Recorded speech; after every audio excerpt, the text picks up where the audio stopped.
Good morning. I am seriously impatient.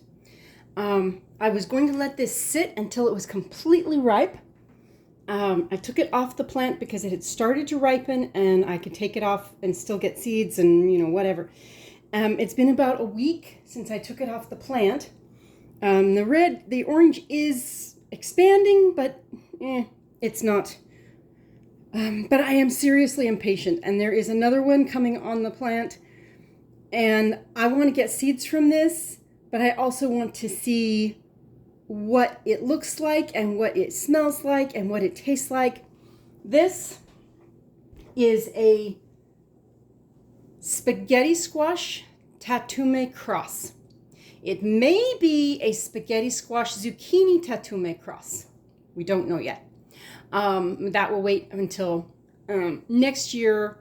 I suspect it's spaghetti squash tatume because the lady that I got the seeds from was doing the tatume and the spaghetti squash and the hybrids.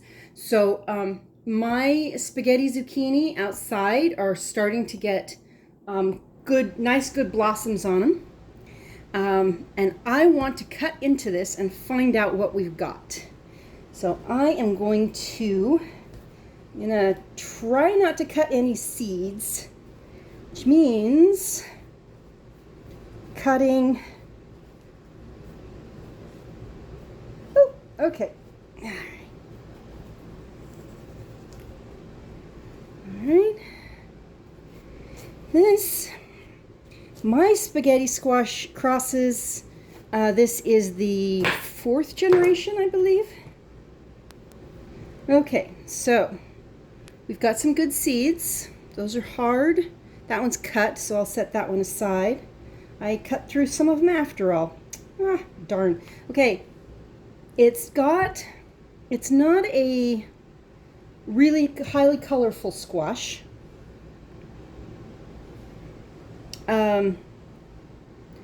It's got, let me take a piece.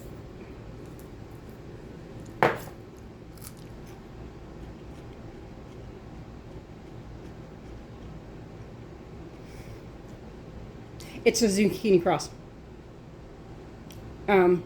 It's got that very mild flavor, but it has I can see the zucchini or the spaghetti possibility there as well in the way that okay, so I'm going to, this would be really good for raw. It would be really good for veggie platters, like with some kind of salad dressing stuff. I can cut another piece off and try it with some salad dressing. This is just some ranch dressing that I made. Yeah, it's mild enough. Ow, bit my tongue. That's mild enough. That is definitely a spaghetti squash zucchini tatume. That's a 3-way cross. So I'm going to have this for dinner, and I'm going to go ahead and clean out the seeds. So we'll take a look and see, other than the damaged seeds, which I was trying so hard not to get any damaged seeds, but oh well. So I'm going to, feels like there are a lot of ripe seeds in here, and it's got a good size. The rind size is pretty good.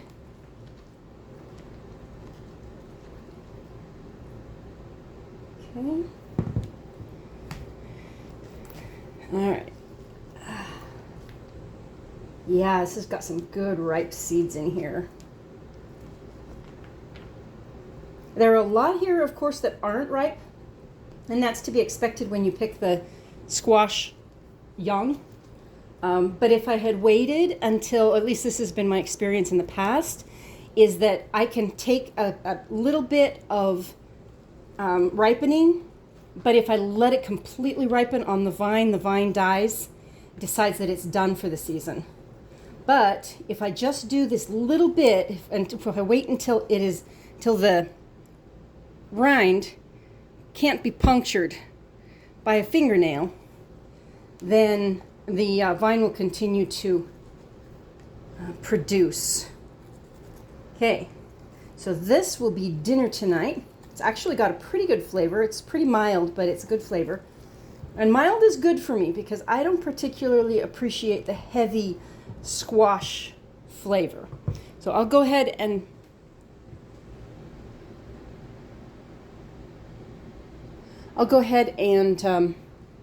cook those tonight and sort through these. It'll take me a little while to sort through them and sort out the heavy ones or the strong ones. And then when I dry them, there will be more that will flatten as they dry. If all of them flatten as they dry, it's a loss, but it's not a really big loss. You can see this one. I don't know if you can see it. It started hollow. It's hollow on this end. Even though it looks ripe and it's solid, it's hollow on this end, which means it's probably not going to germinate. So I will go ahead and put that one down there.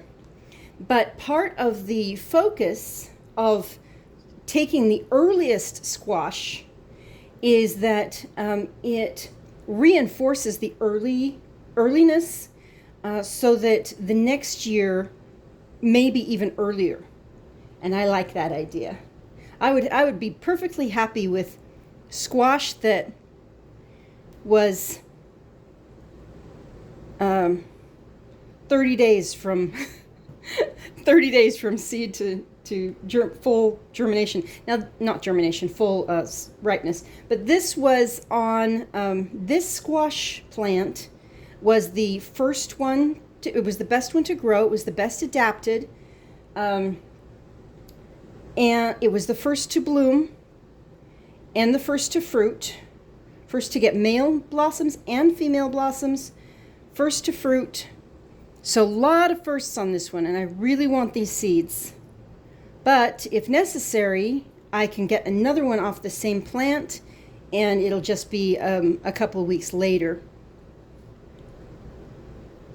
Got all of these here. These are all, I'm going to move that over so you can actually see. All of these here are immature. These on this corner appear to be fully mature seeds. So I need to go through all of this, and it's going to be a big mess. Lots and lots of seeds here. But I can hope it's got